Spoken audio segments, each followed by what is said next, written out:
Israel found itself in a state of shock and conflict on Sunday following an unprecedented assault by Hamas fighters who unleashed chaos in the country's southern regions. This surprise breakout from Gaza resulted in hundreds of casualties and the taking of hostages. Prime Minister Benjamin Netanyahu cautioned that a long and challenging war lay ahead, while Israeli forces were engaged in battling the militants and conducting retaliatory strikes on the densely populated Gaza Strip. This audacious operation by the Palestinian militant group, involving land, air, and sea maneuvers, left Israel in turmoil and posed the most significant escalation in the region in decades. Local media reported over 600 casualties in Israel, primarily due to Hamas launching thousands of missiles and infiltrating gunmen into the southern part of the country. Official figures indicated at least 250 fatalities. As of early Sunday, Israeli forces were still struggling to regain control of 8 areas within their territory seized by Hamas militants. In retaliation, Israeli fighter jets and other means caused at least 370 deaths in Gaza, as reported by the Palestinian Health Ministry. Among the victims were approximately 20 children, with nearly 2,000 individuals sustaining injuries. These death tolls were expected to rise significantly as Israel, shocked by this violent incursion reminiscent of its early days, assessed the situation and vowed to exact mighty vengeance. Netanyahu warned Gaza Palestinians to evacuate immediately, and the Israeli government formally declared a war situation.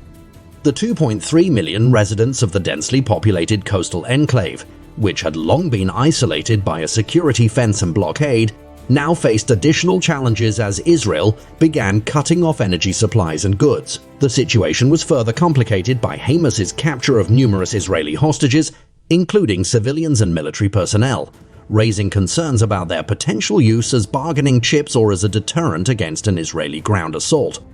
These attacks represented the most dangerous escalation in the conflict in decades, occurring almost exactly 50 years after the 1973 Arab-Israeli War, during which Israel was similarly caught off guard by a sudden attack from Egypt and Syria. Further concerns about a broader conflict arose from flare-ups in the north, where Israel exchanged fire with the Hezbollah militant group across the Lebanon border, and in Egypt, where an Egyptian citizen opened fire on a group of Israeli tourists in Alexandria, resulting in 2 Israeli fatalities. The coordinated attacks raised questions about the intelligence agencies of both Israel and the United States, as they appeared to have failed to anticipate the situation. As the situation unfolded, 75-year-old Brasha Yarkoni in Ashkelon watched her home take a direct hit from a rocket, adding to the anguish of her birthday. She pleaded, "God help us." President Joe Biden, along with other world leaders, condemned the attack and reiterated unwavering support for Israel's security. The intense fighting in the Middle East would test Biden's foreign policy stance for his potential re-election in 2024. The situation was further complicated by Israel's nationalist government grappling with national trauma and the despair of Palestinians enduring the blockade of Gaza and Israeli occupation of the West Bank. Hamas cited revenge for recent actions by Israel at Jerusalem's Al-Aqsa Mosque and in the West Bank as the motive for its assault.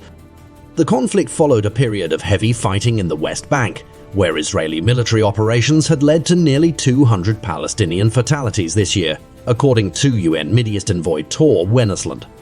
While Israel claimed its actions were aimed at militants, there were casualties among stone-throwing protesters and uninvolved individuals. In 2023, Palestinian attacks on Israeli targets had already claimed over 30 lives by August, according to Wennesland's briefing to the UN Security Council. Analysts warned that the outbreak of warfare over the weekend was unlikely to be short-lived. Ephraim Imbar, president of the Jerusalem Institute for Strategy and Security, anticipated a full-scale invasion of Gaza aimed at removing Hamas from power. On the Palestinian side, even those not affiliated with Hamas attributed the attacks to Israel's occupation of Palestinian territory and the blockade of Gaza, emphasizing the need to end the occupation to achieve a resolution to the violence. Tensions had been escalating for months, and long-standing grievances had simmered for years, with Netanyahu pursuing various domestic and international goals that had largely overshadowed the Palestinian issue, including judicial reforms and a deal to normalize relations with Saudi Arabia.